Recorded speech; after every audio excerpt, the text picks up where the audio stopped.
Tantor Audio, a division of Recorded Books, presents A Time for All Things, The Life of Michael E. DeBakey, by Craig A. Miller, narrated by Eric Jason Martin. Foreword, by George P. Noon. The story of Michael E. DeBakey parallels the most potent century in medicine. As one of the fortunate surgeons who worked by his side in the surgery suite and the laboratory, I recognize his genius in pushing the advances of his chosen field of cardiovascular surgery, from the roller pump he built while still in pre-medical school, to the Dacron graft that has saved millions of lives so far, to the development of several iterations of ventricular assist devices that may someday morph into a total artificial heart. While many people know of Dr. DeBakey as the surgeon, the medical educator, the inventor, and the medical statesman, few realize that he was, above all, a doctor who sought to help his patients. When he visited them before surgery, he recognized their anxiety and relieved it with a touch of his hand and a promise to do the best he could. It was for his intellect and the talent in those strong hands that the patients sought his care. He was a taskmaster whose demands on students and residents became legend in Houston's Texas Medical Center. However, those who knew him recognized that those requirements aimed to produce some of the best surgeons in the world, many of whom went on to break new ground themselves. I first met Dr. DeBakey as a student when I was working in the Department of Surgery Laboratory. He advised me to apply for his residency program after I graduated from Baylor College of Medicine in 1960. In the 7 years of training, I learned not only surgical skills, but also the importance of attention to detail and to the patient. The more than 40 years I worked with and for him were exhilarating as he took us to new heights in the treatment of heart and vascular disease and in the development of life-saving pumps called ventricular assist devices. His patients ranged from national leaders to housekeepers. They all received the careful attention they deserved. As I worked with Dr. Craig A. Miller on this biography, I was surprised to see him craft the story of Dr. DeBakey during his long life. Even though Dr. Miller never met Dr. DeBakey, he managed to mine the treasure house of records kept over the years to construct an honest description of the man and the full, fruitful life he lived. This is the only ever biography written of Dr. DeBakey, and as his friend and colleague, I am honored to be part of this effort. George P. Noon, M.D., Professor of Surgery, Division of Transplant and Assist Devices, Meyer DeBakey Chair in Investigative Surgery, Baylor College of Medicine, Houston, Texas. Foreword, by James S. T. Yao and Roger T. Gregory. Michael Ellis DeBakey was a world-famous figure, hailed as both the father of vascular surgery and the greatest surgeon of all time. Much to our surprise, no biography had ever been written on his life. In 2016, the DeBakey Medical Foundation and the National Library of Medicine moved together to select a Michael E. DeBakey Fellow to assess the archives of Dr. DeBakey. On the strength of a recent biography of another surgical giant, Robert Zollinger, Dr. Craig A. Miller was chosen to compose the most comprehensive biography possible on Dr. DeBakey. Dr. Miller began to collect information from massive archives located in the National Library of Medicine, in addition to archives located in Houston, Texas. He conducted interviews with Dr. DeBakey's family members, close friends, and colleagues. Further, he gathered and reviewed information about Dr. DeBakey's time spent in postgraduate study with Professors Lariche and Kirschner in Europe. This exhaustively researched and well-written biography not only covers Dr. DeBakey's early life and development, but also his college experience and medical training at Tulane. Dr. DeBakey volunteered for military service in World War II and, together with Daniel Elkins, published one of the early surgical books that focused on vascular surgery. In 1948, Dr. DeBakey was heavily recruited for the chair of surgery at Baylor. The civic and academic leaders desperately wanted to develop a world-class medical center to accompany the rapidly growing city of Houston, Texas. Dr. DeBakey finally accepted this position after considerable deliberation and quickly recruited a Houston-born surgeon, Denton Cooley, to join his staff. This dynamic duo developed many new and daring operations for aortic aneurysms of both the abdominal and thoracic aorta. Of significance is that Dr. DeBakey performed the first successful carotid endarterectomy during this early period. When the Houston team was successful in operating on lesions of the aortic arch, it was clear that they had addressed atherosclerotic disease of the entire aortic tree. Their attention was also directed at developing a usable and durable aortic prosthetic graft, Dacron. The problem of kinking and angulation of the graft limbs was solved by crimping, a novel, perfect solution. In 2008, Dr. DeBakey developed severe pain at the base of his neck and self-diagnosed the problem as an aortic dissection, a condition that he had categorically defined and classified. After a CT scan confirmed his condition, he was successfully operated on by Dr. George Noon and survived. Dr. DeBakey died on July 11, 2008, 50 days before his 100th birthday. Of course, Dr. DeBakey was many things other than a surgeon. He was also a historian, politician, inventor, researcher, educator, visionary builder, and many other lesser-known roles, such as a pool shark. Dr. Miller's spectacular biography captures these many facets of his character in beautiful language and is a must-listen for vascular surgeons in particular. Dr. DeBakey is probably the only physician in history whose name you could hear spoken in any common household. There will never be another Dr. DeBakey, and we are grateful for Dr. Miller's contribution that explores the life and legacy of the world's greatest surgeon. James S.T. Yao, M.D., Ph.D., FACS, Professor Emeritus of Vascular Surgery, Northwestern University Feinberg School of Medicine, Chicago, Illinois. Roger T. Gregory, M.D., RVT, FACS, Department of Surgery, Eastern Virginia Medical School, Norfolk, Virginia. Preface. In the spring of 2014, I was deeply involved in the research and composition of my most recent book, a biography of the noted surgeon Robert M. Zollinger. While perusing the archives at The Ohio State University in Columbus, I came across a cache of letters between Zollinger and the famous Dr. Michael DeBakey. The correspondence was remarkably engaging, full of warmth and humor not typically associated with these two great surgical leaders. I ascertained that they had been good friends from the time of their service in the U.S. Army in World War II through the next half-century. When I had finished reading the letters, I thought to myself that when I was done with the Zollinger project, I would look forward to reading a biography of Dr. DeBakey. Michael DeBakey was a world-famous figure, far better known to the general public than Zollinger. In my own clinical practice as a vascular surgeon, I spoke his name several times a day in the operating room, so ubiquitous are the surgical tools he helped create or perfect. Still, when I came to reflect on it, I realized that my actual knowledge of the man and his contributions was limited. Hence, I looked forward to immersing myself in his life story. To my enormous surprise, I soon realized that none had been written. I later learned that several would-be biographers, talented and accomplished professionals, had taken up the task over the years. Their efforts had not come to fruition, however, despite, or perhaps because of, Dr. DeBakey's titanic and far-reaching contributions. My interest soon pivoted from reading a chronicle to becoming the chronicler. I contacted the Baylor College of Medicine in Houston, where Dr. DeBakey spent most of his career, in order to find where his archival papers were kept. At this point, a major obstacle arose.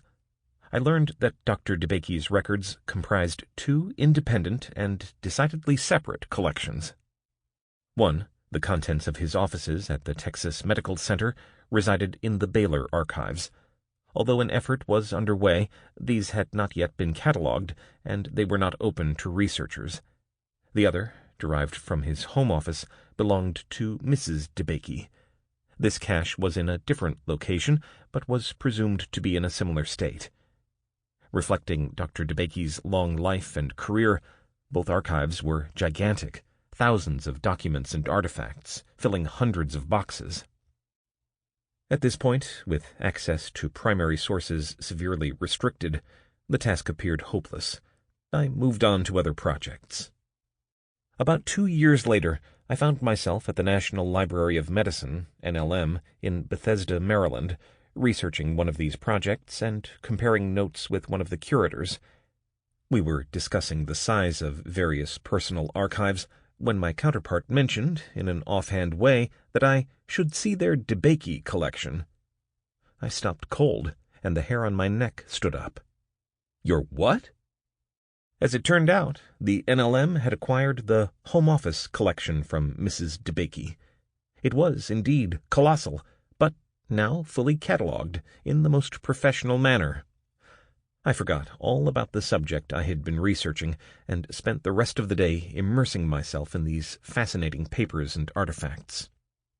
I was also informed that the DeBakey Medical Foundation was newly sponsoring Michael E. DeBakey Fellowships in the History of Medicine. In December 2016, I was honored to be named among the first group of such scholars, with my goal a biography of the scholarship's namesake. Over the next 2.5 years, I researched the life of Dr. DeBakey at various sites, including New Orleans, Houston, Washington, Strasbourg, and Florence. The main effort was, however, via the NLM collection and, subsequently, the Baylor archives. This latter access was achieved through the kind intercession of 5 of Dr. DeBakey's former trainees, all of whom occupy senior positions at the Texas Medical Center and had followed and supported my efforts in commemorating their mentor. I also personally interviewed scores of Dr. DeBakey's family members, colleagues, trainees, and employees in an effort to gain and secure the perspective of those surviving who knew him best. They provided unique and abundant insight. From the start, my goal has been to compose the most accurate and comprehensive biography of Dr. DeBakey possible. In chronicling a life of such richness and scope, it is inevitable, though, that some information and individuals will be excluded, by oversight or necessity. To the extent that this has occurred, the fault is mine alone. I hope that any such voids will be excused in light of the magnitude of the task. Craig A. Miller, M.D., Dublin, Ohio, July 2019. Chapter 1. Lake Charles, 1908 to 1926. Along the cool, sequestered vale of life, they kept the noiseless tenor of their way. 1.1. November 2nd, 1996. KLM Flight 287 rolled to a seamless stop on the tarmac and settled on its wheels under the translucent Moscow sky. A contingent of American heart surgeons and support staff blinked and stretched. Their leader was famous for dozing off as soon as the wheels were up on any flight of length, and more than one of his retinue had mimicked that feat on this last leg of their journey from Houston via Amsterdam. This was not the first sojourn to Russia for their chief. That had been back in 1958, when the country had another name and quite another polity. Many other visits had followed, accompanied by accolades and fetes, mostly with a Cold War political undertone he neither shared nor acknowledged. By nature he was fond of reflecting on change and history, and he did not miss the significance of returning to this place, both of them now so different, in a position to alter the life path of a man who, himself, was responsible for much of this country's metamorphosis. The President of Russia, Boris Yeltsin, was suffering from congestive heart failure and severe coronary artery disease. The situation was grave. He was not expected to live without open heart surgery, coronary bypass, but it was not clear that he could survive the procedure itself. The leading Russian heart surgeons and cardiologists had asked this Houston team to come to Moscow to assess the risks and provide recommendations on how to proceed.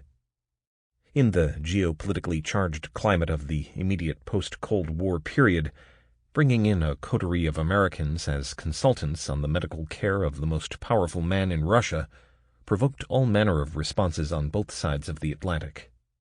The world's major news organizations focused on the story, covering every aspect. This fuss was of little consequence to the team from Texas, however. They were there to do a job, and their very presence in the Russian capital was as much of a validation as any that they were the most qualified group in the world for the task.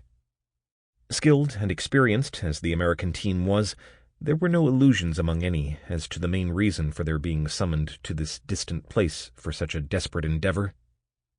That was the aged, somewhat stooped, but still imposing figure to whom they all deferred instinctively.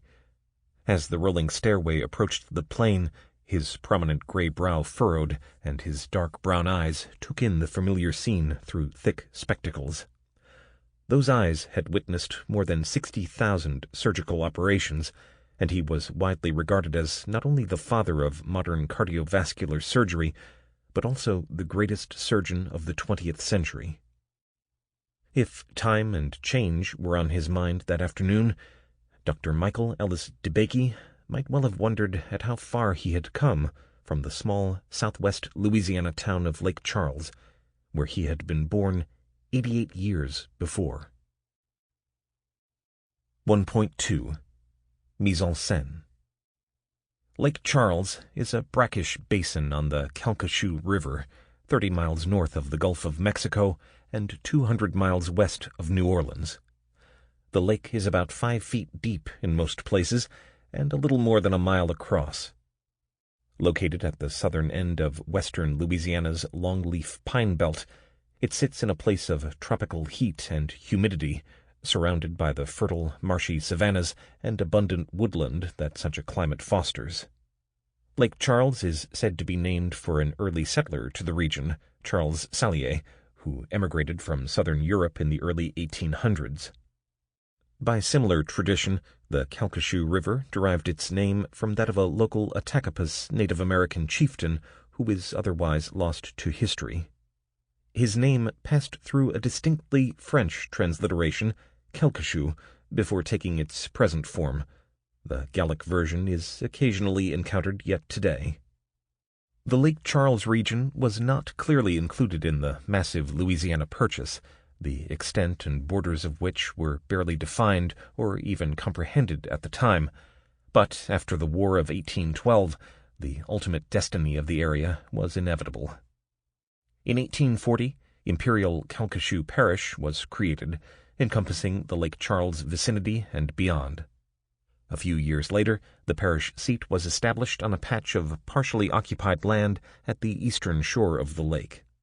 That small community took the name of its neighboring body of water in 1867 and became incorporated as the town of Lake Charles. After the Civil War, Lake Charles's numerous forests helped the fledgling timber industry expand substantially, matching the demand for construction materials needed for the rebuilding and growth of the nation. Timber was the dominant industry of the region into the 20th century. The 1910 United States Census noted 11,449 residents in Lake Charles, Louisiana, nearly double that of the accounting a decade before. By all reports, the expanding community had evolved by this time from a swampy prairie town into a recognizable small modern city. Along with the growth of the populace, commerce flourished, and educational and cultural institutions emerged and thrived. The proud and determined townsfolk even shrugged off an enormous fire that destroyed the old city center in April 1910. With newfound wisdom, they, like the similarly afflicted citizens of Chicago and San Francisco earlier, took the opportunity to replace the destroyed downtown wooden structures with more permanent ones of brick, stone, and concrete. Overall, as the new century took root, things were looking decidedly up for the largest city in southwest Louisiana. 4 of the newcomers helping to swell the ranks of that 1910 Lake Charles census were 25-year-old Sheeker DeBakey, his 23-year-old wife Rahija, and their young sons, Michael, aged 2, and an infant, Ernest. The young family lived in a small house attached to their clothing and dry goods store at 1004 Railroad Avenue, in the city's 2nd Ward. 1.3 Battle Row. Shikhar DeBakey was born on May 25, 1885, in the town of Jdedet Marjyoun, in what was then the Ottoman Turkish province of Syria, now southeastern Lebanon. The DeBakey family had long been prominent in this town and in nearby Hasbeya, as they remain today. Members of the ancient Maronite Christian Church, whose adherents have inhabited the Mount Lebanon region since the 9th century, the DeBakeys were known for their success in business and the professions of medicine and law. Shikhar was one of 7 sons of Marcus George DeBakey and his wife, Tana Sarb. 4 of the brothers would immigrate to the United States by 1920. Shikhar was the first. Shikhar initially visited America as a child. Fascinated by the vast, prosperous country he encountered, the young boy resolved to return there permanently when his age would permit it. Treatment of the Maronites by the Turkish government was unpredictable and often harsh. The bloody Mount Lebanon Civil War, which featured numerous instances of massacres of Maronites, had raged just 25 years before Shikhar's birth, and there can be little doubt that this threat also motivated him, along with many others, to emigrate. While still a teenager, he left his family in Marjyoun behind and, accompanied by his cousin Abraham DeBakey, returned to the United States for good in 1901, departing from Beirut, on February 14th and reaching New York on March 15th. Upon arriving in America, Shikhar anglicized his last name to the phonetic spelling DeBakey, as did most of the immigrants who shared it. The capital B in DeBakey occurs sporadically, but appears in documents by 1910. He stayed for a time in New York City after arriving, then went on to the Midwest, Ohio and Iowa, according to family tradition. He supported himself by working at various jobs, often peddling. Later, he became a traveling dry goods wholesaler. In any setting, though, sales turned out to be a vocation that suited him well. On one of these traveling sales circuits, Shikhar came across the town of Lake Charles, Louisiana. The growing community, which aggressively trumpeted itself nationwide as a place of opportunity, appealed to him and many others as a spot to settle and begin to build a livelihood and family. There were a number of French-speaking people in Calcasieu Parish, and, like many others from Lebanon, Shikhar was fluent in that language. This gave him an occasional edge as a salesman and in forming new friendships with some of the locals. On top of that, he could not have missed the fact that a considerable community of immigrants from his homeland existed in Lake Charles. At this time, there were pockets of Lebanese immigrants throughout the United States, especially in Iowa, Tennessee, and Oklahoma. In these communities, those who were already established were sometimes of great help to the newcomers. When Shikhar arrived in Louisiana, he was directed toward a successful Lebanese shopkeeper in a nearby town who, it was known, was willing to give new arrivals from the old country goods to sell on consignment, from which they could earn a subsistence wage. Thus, Shikhar began in Lake Charles by peddling borrowed goods. On the strength of his affability, honesty, and hard work, however, it was not long before he began to make a name for himself in town. Shortly after coming to Lake Charles, Shikhar was introduced to another native of Jdedet Marjyoun, young Rahija Zorba. Rahija, who had been born on December 25, 1887, had immigrated to the United States earlier and at an even younger age than Shikhar, arriving at Ellis Island on August 7, 1898. The following year, her mother Helen, then age 60, immigrated to the United States as well, joining her daughter in the Midwest. The meeting of Shikhar and Rahija, which may have been arranged by family and friends, occurred in Oklahoma. At some time, probably in 1907, the young couple from the same small Middle Eastern village, who had traveled 6,000 miles to find each other, were married. They moved into the house and store at 1004 Railroad Avenue in 1909. Helen came to Louisiana with her daughter and lived with the family. By all accounts, the neighborhood around Railroad Avenue in Lake Charles, Louisiana, in the early part of the 20th century, was a colorful one. There was a Southern Pacific Railway depot about 5 blocks west of the DeBakey store. The tracks ran through the center of the dirt street, and the sidewalks were planks. For decades, Lake Charles's most notorious quarter, known as Battle Row, was located here. In its heyday, dozens of saloons, legal brothels, and gambling houses thrived. The area had started to simmer down considerably in the first years of the new century, though. By the time the DeBakey family moved into the neighborhood, much, though not all, of the Wild West nature of the district had been tamed. The Railroad Avenue community in 1909 was a vibrant one, even without the fading vice.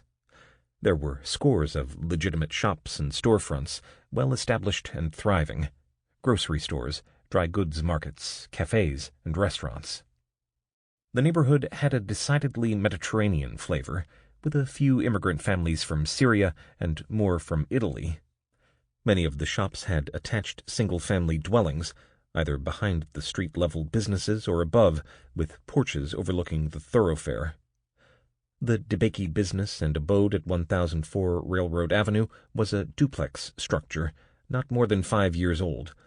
It is likely that the family lived in one half of 1004, while their shop occupied the other. This store was Sheikher DeBakey's first foray into independent business in America, after the better part of a decade of peddling and traveling sales work. He had saved money over the years while establishing his reputation in Lake Charles, and this frugality helped push him toward success. Although Sheikher had had limited formal education back in Lebanon, he possessed an innate intelligence that meshed well with his other attributes. He worked long hours, regularly rising before dawn and toiling late into the evening. He never took vacations. He read material of all kinds in an effort to broaden his knowledge. He kept meticulous records and paid great attention to detail. All these qualities would later be prominent in his successful children. Sheikher and Rahijah DeBakey would eventually have 6 of these, 4 daughters and 2 sons. Michael came first, on September 7, 1908. Michael was called Michel interchangeably in childhood and throughout life by some family and friends. He was confirmed in church as Michel in April 1925. This version of the biblical name is common among Lebanese Maronites, borrowed from the French. Middle names are not in general use in Arab cultures, and it is not clear that Michael was initially provided one by his parents. Multiple sources from his childhood recorded his middle initial as S, which would be in keeping with the Arab convention of employing the father's first name for this purpose when necessary. In later documentation, the initial E appears, along with the middle name Ellis, a family name. The first examples of this are from the mid-1920s. If Michael had a government birth certificate, it may well have been destroyed in the 1910 Lake Charles fire, which consumed the courthouse and many of its records. Louisiana did not require birth certificates until 1918. 1.4 Beginnings. In later life, Michael DeBakey and his siblings would remember childhood in Lake Charles as pleasant and relatively uneventful. Their father could be a strict disciplinarian, holding his children to his own work ethic and drive for perfection once they had grown old enough to understand them. Sheikher kept his solid resolve wrapped in the proverbial velvet glove, though, and in these later recollections, the DeBakey children consistently related that they never had cause to doubt his affection. Rahijah offered a softer contrast. Her father, Moses, had been a priest in the Maronite church, and her family had a long history in the clergy.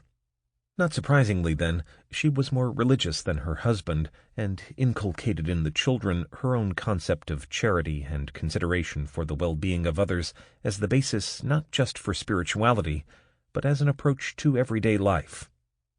The impression we drew was that Christ was trying to teach the people God's Word, to love each other and be kind to each other. Sample complete. Ready to continue?